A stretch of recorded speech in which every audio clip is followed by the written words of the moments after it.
Hey, Dana, do you take or do you know anyone who takes CBD products? Yeah, I actually know a handful of people who take CBD. My dad takes something for like arthritis pain. I don't know if it works or not. He has so many different creams and lotions of different types, because when you're in your 70s, you'll take, you know, any sort of anti-inflammatory to like ease the joint pain, right? We're seeing a lot more CBD products. There are a lot of medical dispensaries throughout the state of Maryland for those options. And this is also the last 420 in Maryland where recreational marijuana will be illegal. And so I think it'll be interesting to see how this comes to a head of how the recreational community and uses in all those products will make some sort of impact on the medical cannabis community, having that guidance of a doctor. Yeah, and I kind of wonder people who I'll call it self-medicating with the use of marijuana. I wonder if they will continue to do that because either they like or maybe they're addicted to that high versus turning to CBD products that can be easily accessed. Right. And the entire landscape is changing so much. And I'm sure there are people that know what this looks like and sounds like and trying to make a career out of it. And we're going to talk to somebody today who is in that very situation. Oh, that's great. She's a graduate from our program here at UMB, right? Right. Catrena Almonte. She is a member of the first graduating class of the University of Maryland School of Pharmacy's Master of Science in Medical Cannabis Science and Therapeutics.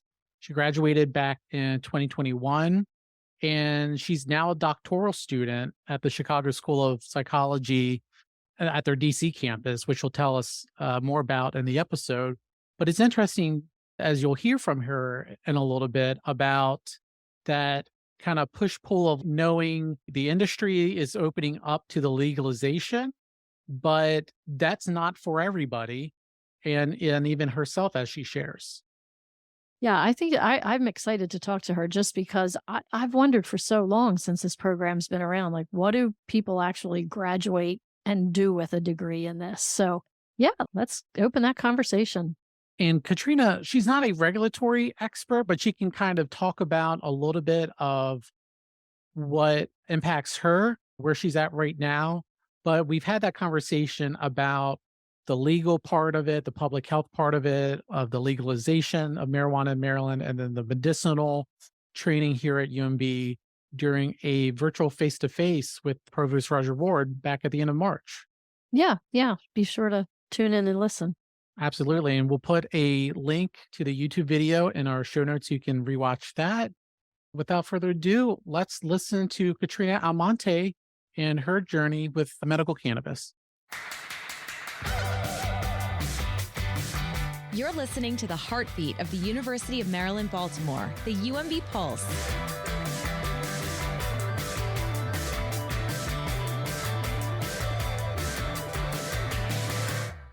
Welcome, Catrena Almonte. This is a new alum from a new program from the University of Maryland School of Pharmacy's Master of Science in Medical Cannabis Science and Therapeutics. As we all know, cannabis is a very popular topic nowadays, especially here in Maryland. So welcome, Catrena. Thank you. Thank you very much for having me. And Catrena, before we get started, I just want to hear your beautiful pronunciation of your name. So my name in complete English is Catrena Shady Almonte, or in Spanish is Catrena Shady Almonte. Yo soy Catrena Shady Almonte. Just beautiful. It rolls so easily off your tongue. We had to share that with our listeners. So Catrena, let's just jump right in and tell us a little bit about how you wound up at the University of Maryland, Baltimore, and what interested you. Why did you get into their cannabis program? Yeah, it's such an interesting story. So, my background is primarily military. I spent 20 years of broken service within the military. So I was in the Navy. I moved to the Navy National Guard, to the Navy Reserves rather, and then later on moved to the Army National Guard. And my last professional role within the military was an Army chaplain candidate, where that role just really thrusted me into the human condition. I saw families, I saw emotions, the full spectrum of emotions all over the gamut, right? Within the context of the Army. So this included separations, this included the high risk environment that goes along with being in the military.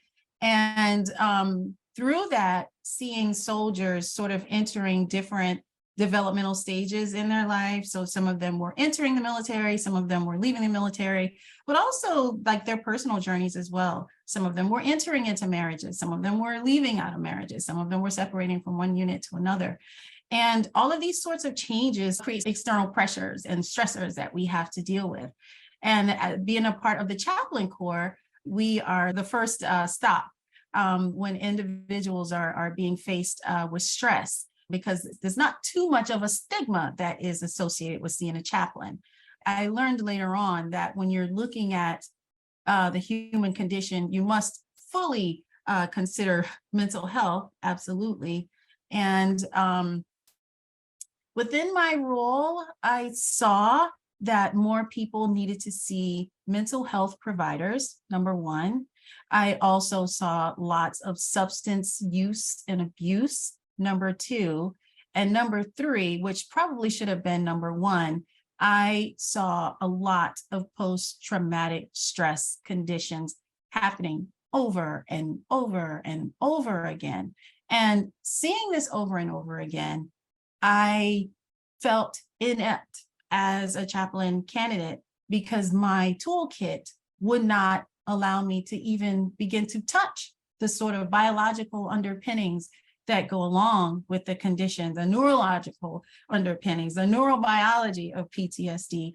And so I began on this personal journey of wanting to understand what can sort of help PTSD.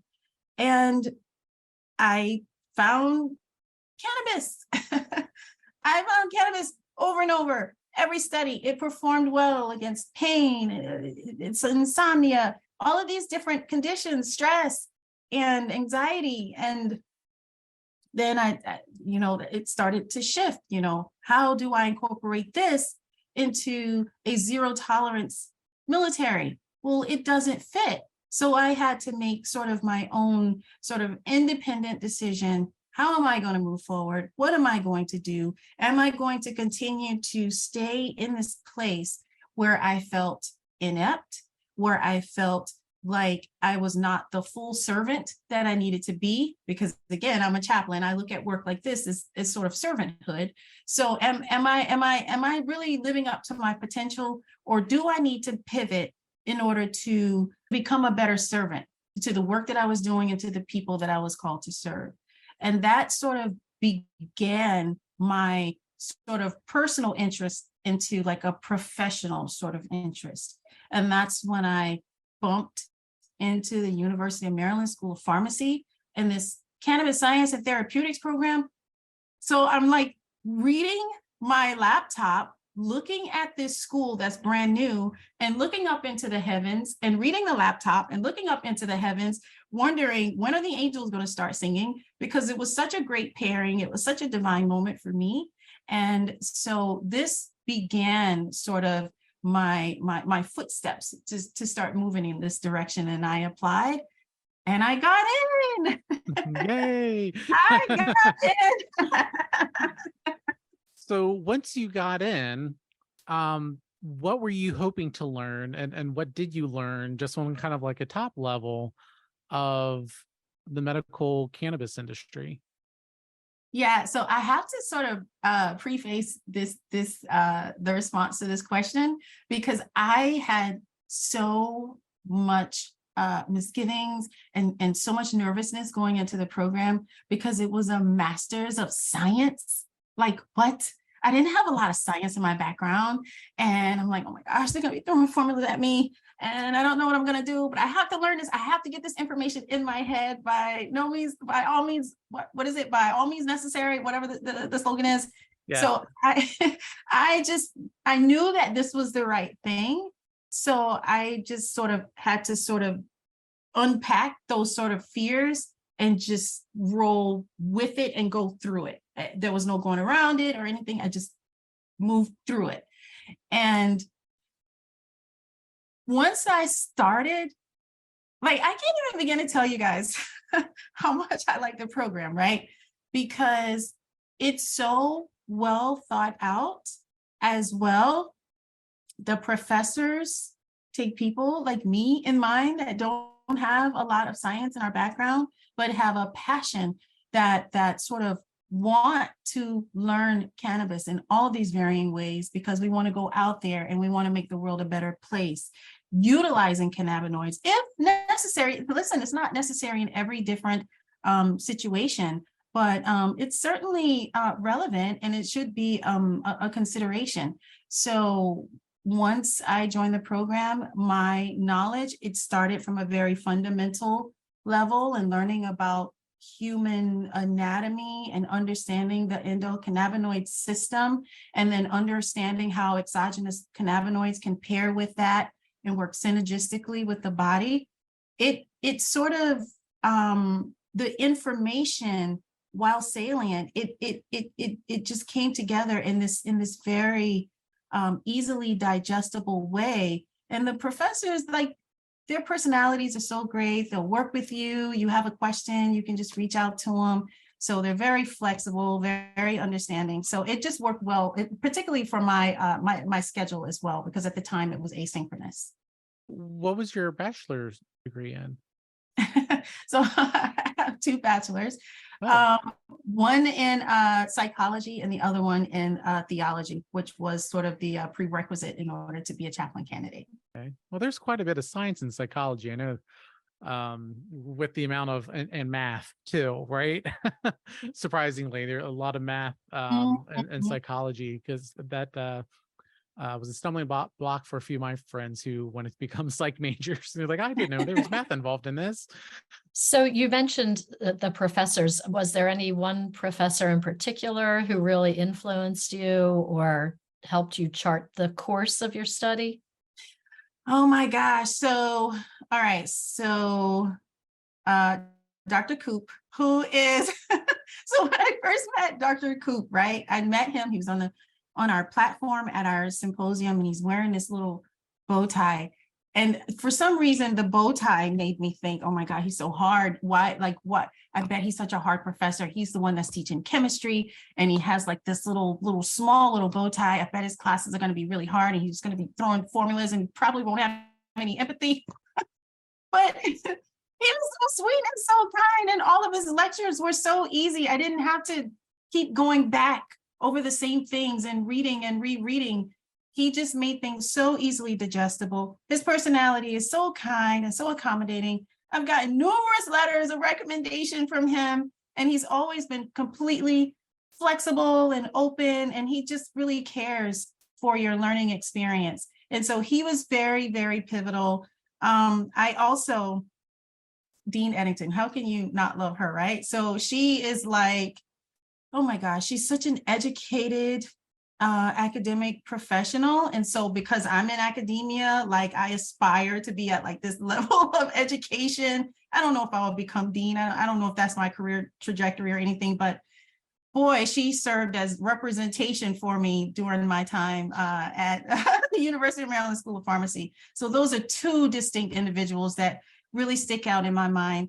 Also, Dr. Sera, she was really instrumental in sort of selecting me to be the ambassador for the program. Her and Lisa, they definitely helped to select me for the ambassador role for the program, which, gosh, before that, I was like this study nerd. I got to get it, full of hypervigilance, full of nervousness. But after I became the ambassador and I started speaking about the program, and it was really coming from this genuine place, like I felt like I began to bloom and blossom. So yeah, like those are some individuals that definitely stick out in my mind. So Catrena, talking about these doctors, who was Dr. Raphael Mechoulam? So he is the father of cannabis science research. And when, so he died earlier this month. And the school may already be doing something in his memoriam, because I know that the school worked very closely with him, and they taught us a lot about what he did. But him specifically, he is an Israeli chemist, and that isolated a lot of the compounds that we know of cannabis today. So we learned about THC from him, CBD, CBG, CBN. Before that, in America, we just knew it was cannabis. We called it weed, we called it reefer, and then they sort of slapped legislative actions over here where we couldn't touch it anymore. But in Israel, this guy was still studying, this guy was still learning. And so most of the bulk of what we know today is based upon his research. So you had this great experience, it sounds like, with your education here at UMB. What happened next when you graduated? What did you move into? Did you go back to being a chaplain, or? No, so now I am actually, I'm still in school, like, again, right? Like, what? Like, how much school are you? So I'm finishing up my second year as a clinical psychologist. So I'm going to school to become a clinical psychologist, second year for that doctoral program. I am also within my first year of a postdoctoral program for clinical psychopharmacology. The goal is to become a prescribing medical clinical psychologist. And hopefully with the laws changing, I will be able to prescribe cannabinoids. That's definitely my goal. I came into the program with this in mind. My clinical interests are veterans. And it's so funny, right? So I started my program and my advisor at my current institution, she said, Catrena, I know how strongly you feel about cannabinoids, and not everyone here is on board with clinical psychologists even prescribing. Okay, we like therapy. We like to give medicine to psychiatrists. And I told her, listen, there's no way we're taking this off the table. I believe in the power of cannabinoids. I did 2 years at the University of Maryland School of Pharmacy, and I did not do those 2 years and get my 4.0 GPA to not prescribe cannabinoids. So if the law allows it, you better believe I'm going to do it. So it's definitely my passion. It's definitely sort of my career goals. And I know it's sort of stretch goals, right? Because it's stretching me to be in the doctoral program. It's stretching me to be in this postdoctoral program. But let me tell you something, I love every second of it. I love every second of it, and I'm growing in the process, and I feel like I'm in the right place. Yeah, that definitely has to be a challenge where you're preparing for a future career. You can see it evolving, and you have this push and pull between state regulations and allowing that to open up, which is much quicker right now, and then federal law recognizing the ability to take it off the scheduled narcotics list. And you have that third leg of then regulating emerging prescriptions and products too. So what's that challenge like for you, being in that transition period of watching laws change? Yeah, so it's twofold. So from a personal perspective, I'm watching sort of the landscape and how the world is changing, as you're suggesting, in all of the different tick marks and sort of incremental changes that's happening. But also I'm sort of in a silo, right? Because I'm in education and I'm still learning. But I think it all works to my advantage, because I believe by the time I step out, a lot of some of the isms and schisms that go along with change will have already occurred. And listen, state by state, like, this thing is happening with cannabinoids. Like, every year it's a new state. Now it's more states. I think it's what, 23. I don't know the numbers. So if I'm off, please edit that. But we're at a large percentage of the states that are allowing for the recreational use of cannabinoids. So that's one thing, but the medicinal usage is the most important thing for me. And also some of that recreational use is underlying anxiety, underlying depression that has not been properly diagnosed, but people are looking for short-term avoidance strategies to not deal with the sort of things that's sort of fueling whatever it is that they're feeling. So for me, I think it's a great thing that the world is sort of changing. I also think that because I'm a woman of color, right, I definitely sort of represent people that have been disproportionately impacted negatively by cannabinoid usage. And I think to sort of have me in this space as sort of good representation of sort of what education can do, and just giving someone an opportunity, but also in the world. Now you can see someone that looks like you, and now this is someone that, okay, okay, maybe there is some merit to this. Maybe there is, because there's that sort of representation where you can see yourself in that person. Right. Let's back up just a minute. You keep referring to cannabinoids. I think you mentioned another word. It was was that endocannabinoid? Endocannabinoid. Yeah. So fill us in a little bit in case someone's listening who doesn't really know the difference. We hear about THC, we hear about CBD. It sounds like just the landscape of words are changing as people are becoming more familiar. Give us a little pot 101 lesson. Okay. So with cannabis, you have so cannabis that is grown from the ground are considered exogenous cannabinoids. That is cannabis that is sort of existing outside of the body. The endocannabinoid system is the system that all mammalian creatures have, that is sort of responsible for our homeostasis, wellness. It sort of makes our bodies feel on balance. And so from the head and neck up, you have receptors, which are called CB1 receptors. And from the base of the neck going down within the body, just in all of the sort of peripheral locations of the body. So that would be the appendages, the arms, the legs. You have what's called CB2 receptors. So when someone smokes, so they may decide to smoke cannabis, they may decide to ingest cannabis, eat cannabis in foods and edibles, whatever administration you use, the cannabis pairs with the endocannabinoid system that's already within the body via those receptors. And that's where you sort of experience sort of the shifts and the changes that go along when cannabis is within the body. So when the CB1 receptors are sort of activated, that's where we get the hallucinogenic effects, because it sort of passes the blood-brain barrier.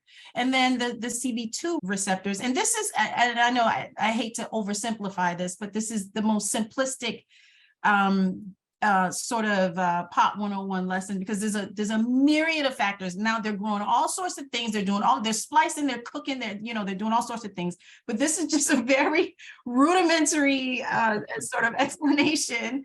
And so the CB2 receptors, people might identify that with sort of couch lock. So they might experience more of a body high, and CB1 receptors, they may feel more of a head high. So that's sort of like the difference between cannabis, the endocannabinoid system, and what exogenous cannabinoids really mean.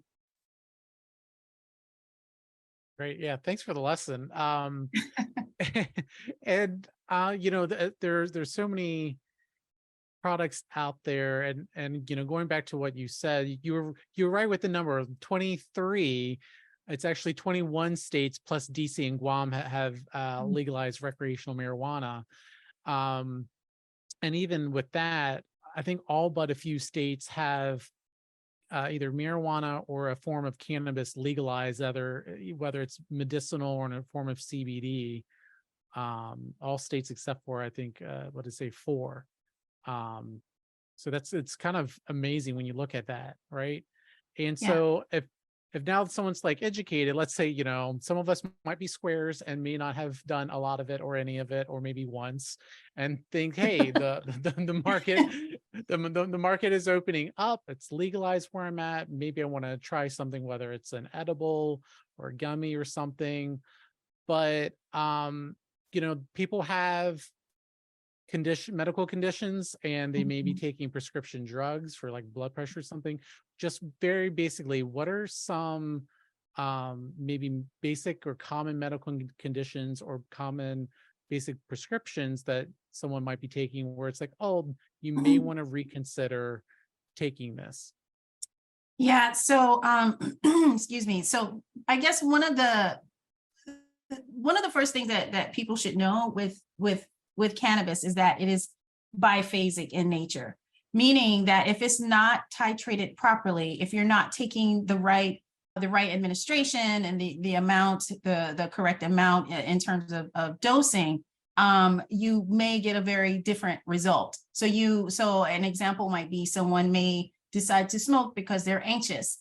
And if they decide to smoke and they smoke too much, instead of their anxiety being completely alleviated, now the biphasic nature of the cannabinoids kicks in and now they become more anxious, which is not really what they were going for. And we may have all heard a story of someone being too high and getting too scared. So that's an example of something like that. But I think more importantly, when people are using cannabinoids, they really should be working with someone to do that. That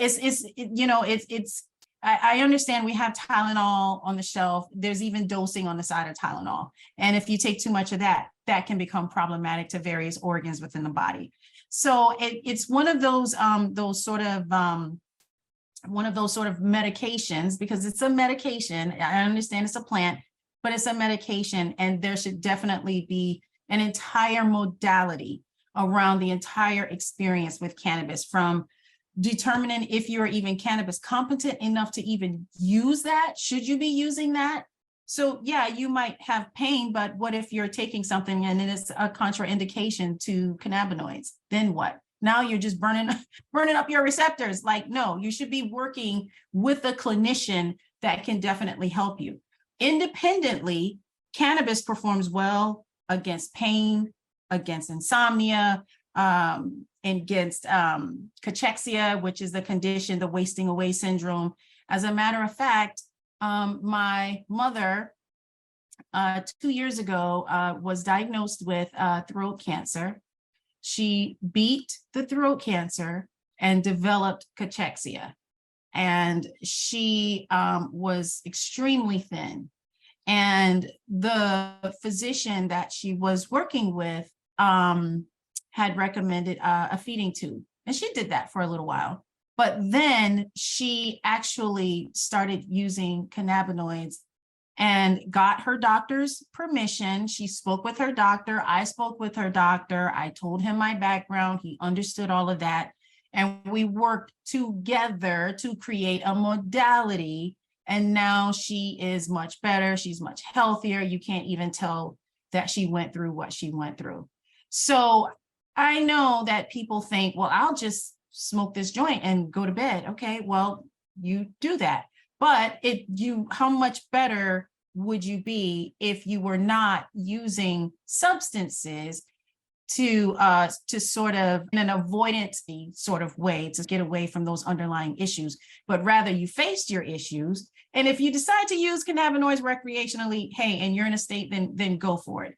But if you find that you're doing that every day, I'm willing to bet there's an underlying there, and you should probably get with a clinician to sort of help you figure that out. Yeah, and that's a good follow-up to where we're headed in Maryland. With voters last year voted to approve and legalize marijuana for recreational use, and that's going into effect July 1st of this year. So what do you think that could have an impact on the medical marijuana industry? And maybe for people like maybe what you're describing, who may have been prescribed them medicinally and are thinking, oh, well, I don't need a prescription anymore. I'll just, go to a regular dispensary. Mm-hmm. Yeah. And some of that is going to occur because that's just a part of that community. But what I'm hoping is that with this sort of relaxation in legal policy, that it will sort of begin to erode at some of the stigmas that's associated with cannabinoid usage. And so people that do have medical conditions, now they feel comfortable speaking with their physicians about using cannabis. Now they feel more comfortable asking, well, how do I actually smoke? Because some people don't know how to smoke. I'm one of those people. So my background is military, and I've never been a smoker. And, it's just not something that I'm going to do. So if I'm out there, there's tons of people out there. Not everyone smokes, not everyone uses cannabis. So I'm hoping that this sort of opens those sort of conversations. as well the scientific community. How many more studies will we be able to have? I need it to happen because I want to do my dissertation research with cannabinoids. I've already told everyone at the school, right? They're like, oh, this might be difficult. No, it won't, because I'm going to work with my pals at the University of Maryland School of Pharmacy, and we're going to get it done together. We'll have to figure it out. I don't know. But the idea is that if it's legal and if it's something that we can do, we can all get our hands on it. And if we're getting our hands on it, we're going to change sort of the social landscape. We're going to change conversations. We're going to make people more comfortable. People are going to become educated. And that is the most important thing. But if we're all scared and everybody's no, then it's just going to continue to keep sort of the negative stigma alive. Well, and we know that there's quite a few benefits from what you're describing to cannabis products, but what are some of the risks or other cautions that people should know, whether it's medical or recreational? Yeah. So, like I said, if you're looking at your sort of usage schedule, and it's more often than not, and you're not working with a physician, you're not working with a clinician, you're just sort of using it at will, you're probably in a place where you probably should be speaking to someone to sort of help you sort of figure out, why am I using this so often? Why am I using this so much? Why do I need so much cannabis? So the idea behind cannabinoids is that a lot of people, they sort of want their system calm, whether it's anxiety, whether it's tremors, whether they want to sleep at night, they want sort of like a calm central nervous system. And cannabis it has performed very well in a lot of studies, in a lot of ways, sort of calming the body, utilizing the endocannabinoid system. But again, those individuals should definitely be working with clinicians, because right now, if you can't get your hands on it the way that you want, how do you know what you're using is right for what you're using it for? What if you're now using it and you want to relax, but then now you create a nasty addiction tolerance cycle? Now that has to be figured out in therapy. Now you may even have to involve your doctor and get some other sort of pharmaceutical modality to sort of intervene and sort of to break that cycle. So it's always better to be working with a clinician when you're going to be using cannabinoids, because even though it's been around forever, it's still medicine. So we have to respect it as such. I appreciate you sharing that. There's a lot of products out there, right? And some of the research is tied up because the federal restrictions. So what's it like in basic terms for the regulatory process to get like an over-the-counter CBD product approved or medical cannabis product approved? Because there's right now, it seems like there's a lot of CBD products, but there's still only one FDA approved prescription CBD medicine. Yeah, that's the Epidiolex for seizures. Yeah.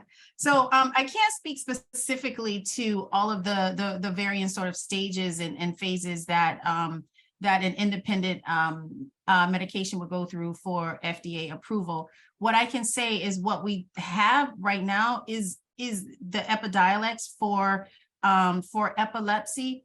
And again, that was based on a study. That was Charlotte's Web. That was Charlotte's story. A young girl that had epilepsy, and her mom believed in the power of CBD. And from somewhere, she learned about titration to help her daughter, probably out of pure love and need, as we all would if it were our children. And she wanted her daughter's life to improve, and it did with the hands of CBD. So, and this goes back again to the landscape changing. Once the laws begin to change, we will be able to have more studies that will tell us more about cannabis and more about what it can do, as well as other conditions like Parkinson's, like MS, these very formidable, conditions that are not going anywhere, that are not, there's nothing that's going to cure it. So that's a perfect opportunity. Some of these people are 30, 40, 50 years old. Not everyone that's old has these conditions. So again, if it's going to improve the quality of life, it's definitely something that we should consider. Yeah. And for something like the Epidiolex, is that just like the CBD part of the cannabis? So it doesn't have that, I guess, mind altering, if that's the right word, kind of effect. It's just like the medicinal part of it. Yes, yes. So within the cannabis plant, there's so many varying components, as you're alluding to. THC has the mind-altering sort of psychotropic effect, and the most other component, from what we know now, hopefully we will learn more, but what we know is cannabidiol or CBD does not have that psychotropic effect, but it performs just as formidably as THC in studies. And you had mentioned Parkinson's a minute ago. I keep reading that CBD helps treat. I mean, it seems like nowadays everything under the sun, they say, oh, well, CBD is going to fix that. I personally suffer from tinnitus, and I've heard, oh, there's a certain type that will help with that. So my question is, like, what is the real deal? Can this be the wonder drug of the present, or is it just kind of another snake oil of the past? Well, I can't say fully that it's a wonder drug, but I can tell you that it's performed wonderfully in the lab, right? Okay. So, because there's still so much that we don't know, because, for a long time, it's been illegal, and we haven't been able to get our hands on it to do proper studies and have that information at our fingertips. But when you see these sort of very visceral reactions, right, of individuals with Parkinson's before taking CBD and after taking CBD, and the calmness that comes over their central nervous system, their entire bodies, right? The shakes, the tremors, and all of those things sort of go away in the presence of CBD. And I believe that, from what we know so far, I believe that it's because cannabinoids are working with the body. It's not working for the body. It's not working against the body. It's working synergistically with the body via the body's own endocannabinoid system. So interesting. I haven't heard it put that way before. With all the products though coming out, it almost makes sense to still consult a medical professional who has research in cannabinoids and to know the proper usage and prescription, because earlier this year, the FDA said we can't get ahead of all the products out there, and we have to work with Congress to create a new regulatory pathway for CBD products. They are working with the FTC, for instance, and finding some companies making claims on their products for curing certain things or treating like autism, for instance, on some products that were fine. Do you feel that's where we're kind of needed right now in this industry, is that oversight or that new regulatory pathway for those over-the-counter things, and have people err on the side of caution and consult their doctor who's a background in working with cannabis? Yeah, absolutely. Because our conversation is limited to cannabis, but people are taking vitamins, people are taking substances, people are taking other sort of prescriptions, and all of that has to be contextualized with your cannabinoid experience. So if you're just taking cannabinoids, then yeah, let's have that conversation. But if you're actually looking at being treated for something, you have to consider the totality of the individual and everything that they're taking. So absolutely, seeing a clinician is going to be key. And not only that, not only seeing that physician, but also compliance, right? So you have to actually be compliant to what the physician is telling you. So if they're telling you to titrate slowly, you should titrate slowly. You should not watch a video with Snoop on it and say, oh, he's doing this amount, let me try it, because that is a great deviation from your modality. So your physician has looked at your biohistory, they've looked at your psychohistory, they've looked at your social history and your medical history in order to formulate a plan that's going to have an intervention utilizing cannabinoids to contextually, right, improve your quality of life. So if you're not following that plan, then it's a formula that they've created and you're just going to get a completely different output. Plus, Snoop Dogg has wine too, so shouldn't combine it with that either. Shouldn't combine it with that either. That's a great point. Yeah.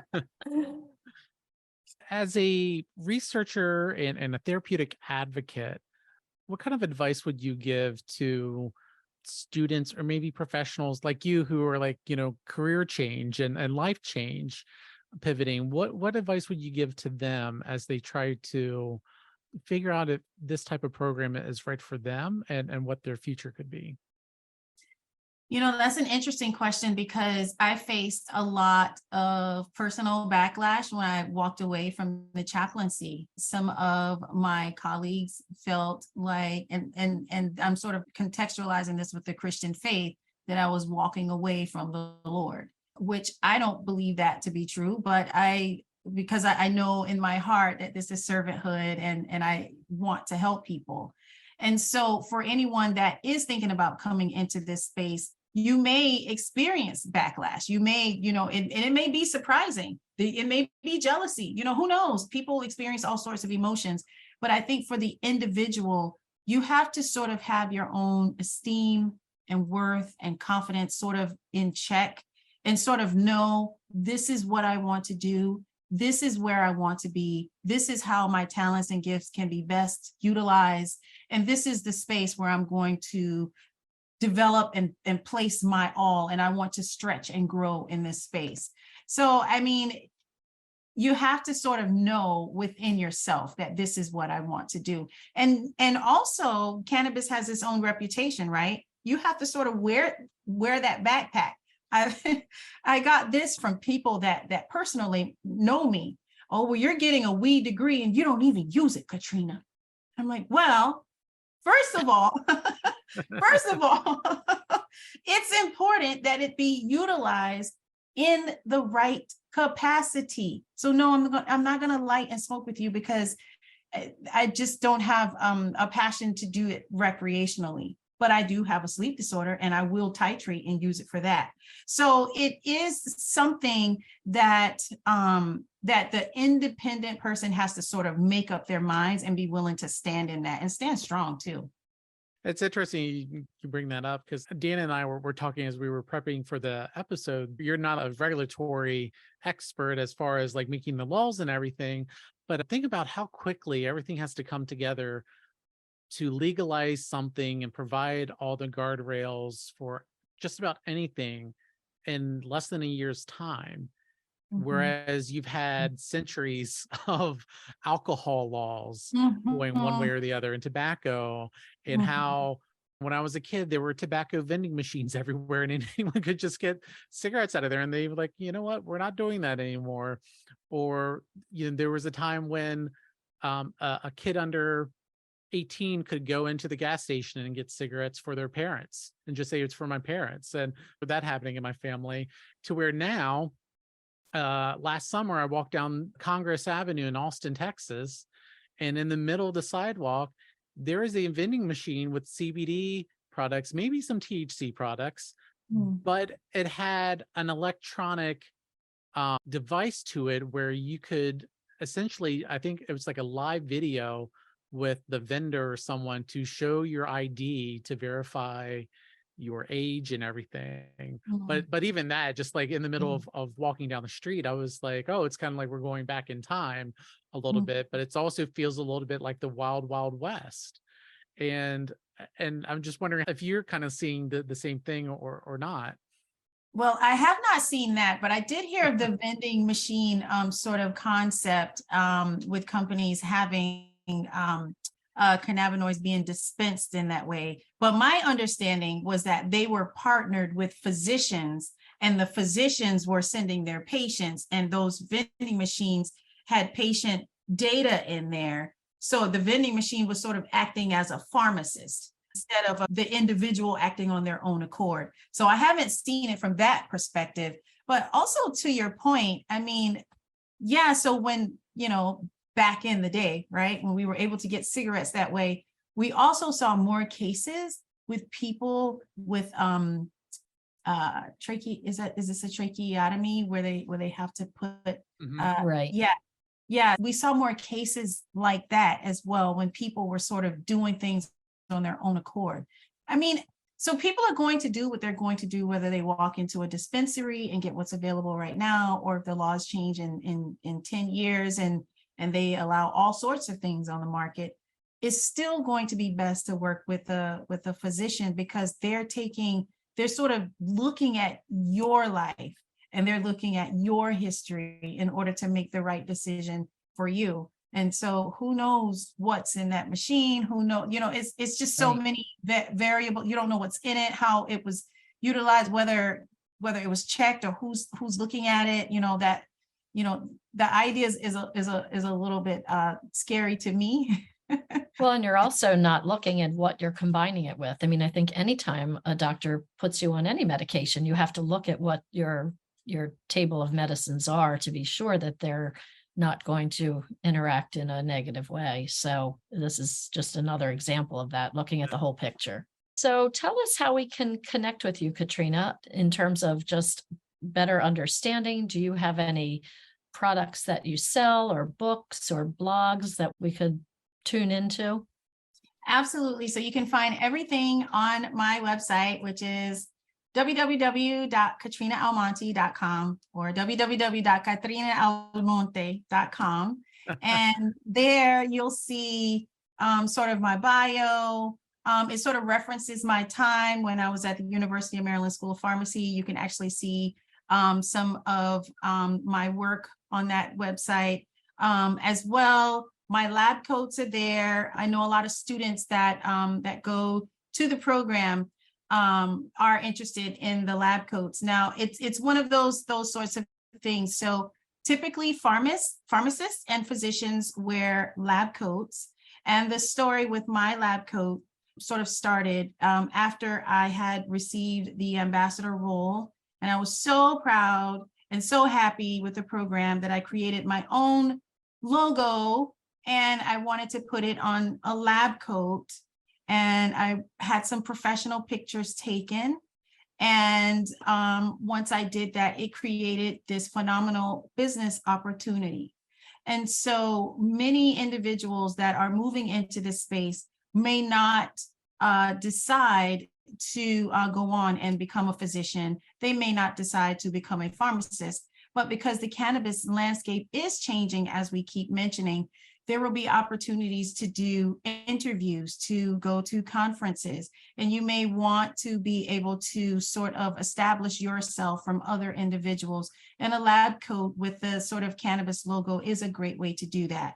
On the website, there are other things that you can purchase just to support me and what I'm doing. But more than anything, you get to learn more about me and sort of my history and how I got to this space. And hopefully you can see my passion for the University of Maryland School of Pharmacy. Not only do those lab coats look sharp, I have to say the regalia that they wear at commencement is pretty cool too. Yeah, it's all there. Yeah, it's all there. I have a little leaf shown on the stoles. Well, if you want to be like Catrena, the University of Maryland School of Pharmacy has developed a new graduate certificate in medical cannabis science, therapeutics, and policy as a complement to its master's program. To learn more about both programs, you can visit pharmacy.umaryland.edu. And actually at the bottom of the page, you will see Catrena's photo as well. Okay. So That's awesome. and to find all those links to everything that Catrena mentioned, just check our show notes. We have a link right there. So thank you so much, Catrena. We learned so much, and best of luck, and wish you great success. Thank you very much for having me. And I just want to congratulate all of the new students that are incoming into the program. You're going to help shape the landscape, and all of those people that are interested in coming, just do it. Just do it. Just do it. You will not be sorry. And we are excited. We have our third graduating class getting ready to go through commencement in just a few short weeks ahead. Oh, that's so awesome. Congratulations. Well, thank you again, Catrena. We wish you the best of luck. Thank you. Thank you very much.